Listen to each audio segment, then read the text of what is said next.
बाबा का प्रशिक्षण। बातचीत के दौरान बातों ही बातों में बाबा जो भी कहते उसमें एक आंतरिक संदेश और व्यवहारिक शिक्षा भी रहा करती थी। एक बार बाबा बिहार की एक छोटी सी जगह धर्म महाचक्र के लिए गए। वहाँ वे एक भक्त मार्गी के घर में ठहरे। उस घर में टेबल कुर्सी नहीं थी। लोग जमीन पर बैठकर भोजन किया करते थे और पास में एक जगह जाकर एक बर्तन से पानी निकालकर हाथ धोया करते थे। लेकिन बाबा का मामला अलग था। घर के मालिक उन्हें स्वयं हाथ धुलवाया करते थे। 2 दिन तक यही क्रम चलता रहा। मकान मालिक का एक छोटा पुत्र था। वह बड़े ध्यान से सब देखता रहा और उसके मन में भी बाबा का हाथ धुलाने की इच्छा जगी। तीसरे दिन जब उसके पिता ने बाबा का हाथ धुलाने के लिए उससे पानी मंगवाया तो उसने पानी लाया, लेकिन अपने पिता को पानी नहीं दिया और कहा कि उस दिन बाबा का हाथ वह स्वयं धुलवाएगा। बाबा का हाथ धुलवाते समय थोड़ा सा पानी बाबा की धोती में गिर गया, जिसे देखकर उसके पिता क्रोधित हो गए। उन्होंने अपने पुत्र के हाथ से पानी का जग छीन लिया। बाबा ने उन्हें रोका और कहा कि पानी का जग अपने बेटे को वापस दो। फिर बाबा ने उस बालक का हाथ पकड़ा और प्यार से उससे कहा, देखो बेटे, पानी इस तरह गिराया जाता है। फिर उन्होंने बालक का हाथ पकड़कर पानी को उसी तरीके से गिराया। बाद में उन्होंने बालक के पिता को थोड़ी बहुत डांट भी लगाई। इसी पृष्ठभूमि में कुछ और भी घटनाएं हैं जो कि मेरे साथ घटी और जिन्हें मैं स्वयं बतलाना चाहूँगा। जिस कंपनी में मैं कार्यरत था वहाँ एक बार गंभीर संकट उत्पन्न हो गया। 3000 मजदूर हड़ताल पर चले गए और कंपनी की लाखों रुपए की क्षति हो गई। समस्या लगातार 3 दिन तक बनी रही। सभी ने प्रयास किया, लेकिन समस्या का हल नहीं निकला। मेरे मैनेजर ने मुझे बुलाया और कहा, आप जानते हैं कि हम लोग इस परिस्थिति में नहीं हैं कि समस्या को सुलझा सके। मैंने सुना है कि आपके गुरु बहुत शक्तिशाली है। आप उनके पास जाइए और कोई ना कोई समाधान लेकर आइए।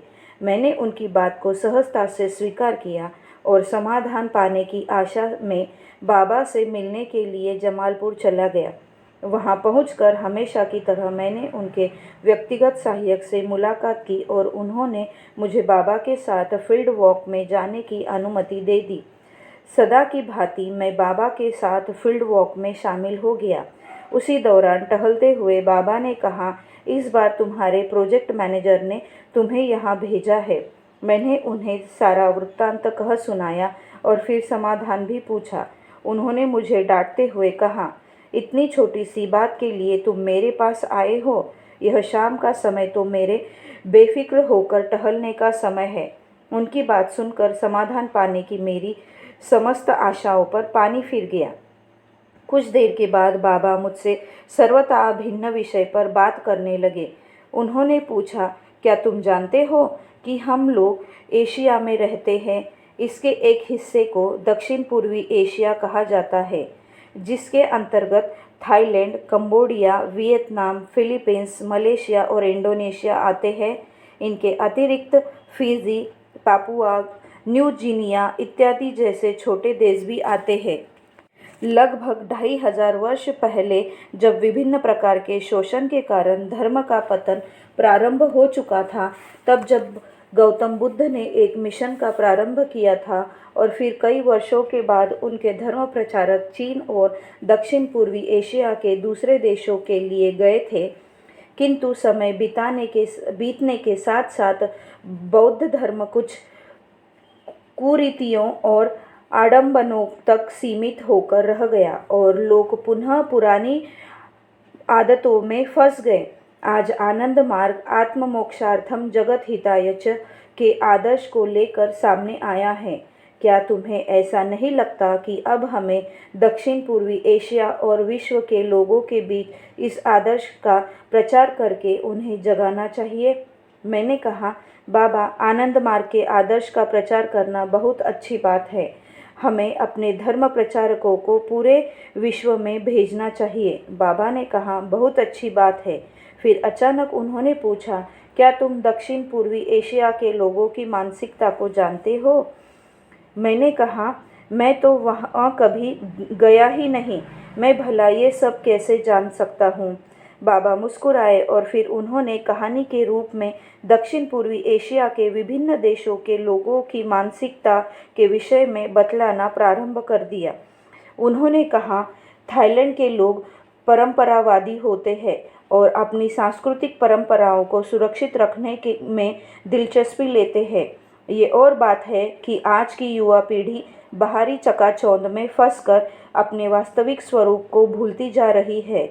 चीन प्राचीनतम संस्कृति का देश है। वहाँ के लोग आतिथ्य सत्कारी और कर्मठ होते हैं। दक्षिण पूर्वी एशिया के अधिकांश लोग या तो मंगोल हैं या फिर द्रविड़।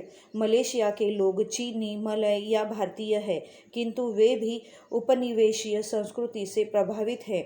जहाँ तक फिलीपींस की बात है तो स्पेन और अमेरिका के लगातार शासन के फलस्वरूप यहाँ के लोग अपनी वास्तविक संस्कृति को लगभग भूल बैठे हैं। इस प्रकार देखा जाए तो पाश्चात्य जगत के बाहरी प्रभाव के फलस्वरूप दक्षिण पूर्वी एशिया के देश अपनी मौलिकता को भूलते जा रहे हैं।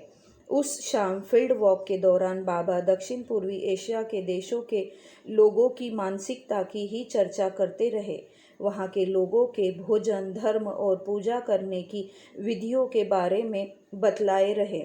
मुझे वे सभी बातें बहुत अच्छी लगी और मैं बाबा की मनमोहक परिचर्चा में खो गया। फील्ड वॉक के अंत में जब वे अपने निवास गृह में जाने लगे तो क्षण भर के लिए रुके और मेरी ओर देखा और बोले, तुम जिस समस्या को लेकर आए थे उसका क्या होगा?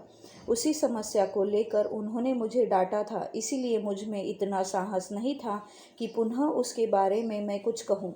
मैं तो उनसे यही कहता कि बाबा, मैं तो वह सब भूल गया, मैं तो आपकी बातों में ही खो गया था। किंतु जब बाबा ने ही मुझे उस समस्या की याद दिलाई तो मैं उनके उत्तर की प्रतीक्षा करने लगा। उन्होंने कहा, अपने मैनेजर से कहना कि वे डंपर ड्राइवर तीरथ सिंह और एक दूसरे विभाग के मजदूरों का मुखिया कर्नल सिंह को बुलाए और उनसे अधिकारी की तरह नहीं वरन मित्रतापूर्ण लहजे में बात करें तो समस्या का समाधान हो जाएगा। जमालपुर से लौटकर अपने मैनेजर को मैंने बाबा की बात बतलाई। उन्होंने वैसा ही किया और समस्या का समाधान भी हो गया। जो लोग मार्गी नहीं होते किंतु बाबा पर आश्रित रहते हैं, बाबा उन्हें भी मदद करते हैं। उस घटना के बाद कई दिनों तक मैं यही सोचता रहा कि बाबा ने दक्षिण पूर्वी देशों के लोगों के मनोविज्ञान के बारे में जो भी बतलाया था वह सब बहुत मज़ेदार था, लेकिन उन्होंने ये सब बातें मुझे ही क्यों बतलाया। 1977 में जब तक मुझे संगठन का प्रचार करने के लिए दक्षिण पूर्वी एशिया में नहीं भेजा गया तब तक उत्सुकता की वह गांठ मेरे मन में बंधी रही। लगभग 15 वर्ष पहले जब मैं पूर्णकालिक कार्यकर्ता नहीं बना था तभी बाबा ने मुझे तब सब कुछ समझा दिया था। दवाओ फिलीपींस का एक प्रमुख नगर के प्रशिक्षण मठ में जब मुझे प्रशिक्षक की हैसियत से भेजा गया तभी 15 वर्ष पहले की वे बातें मेरी समझ में आई कि बाबा सब बतलाकर मुझे भविष्य के लिए तैयार कर रहे थे। दवाओं के होल टाइमर ट्रेनिंग सेंटर में ट्रेनिंग के लिए उन्हीं देशों के लोग आ रहे थे जिन देशों के लोगों के मनोविज्ञान की चर्चा बाबा ने मुझसे फील्ड वॉक के दौरान की थी। प्रशिक्षक की हैसियत से मेरे कार्यकाल के दौरान दवाओं में Philippines, Indonesia, Malaysia, Thailand, Vietnam, Singapore, Taiwan, Japan, Korea, Germany, Italy, Switzerland, America, दक्षिण America, Paraguay, Brazil, Argentina, Australia, New Zealand, Syria, Turkey और फिनलैंड के लोगों ने प्रशिक्षण प्राप्त किया।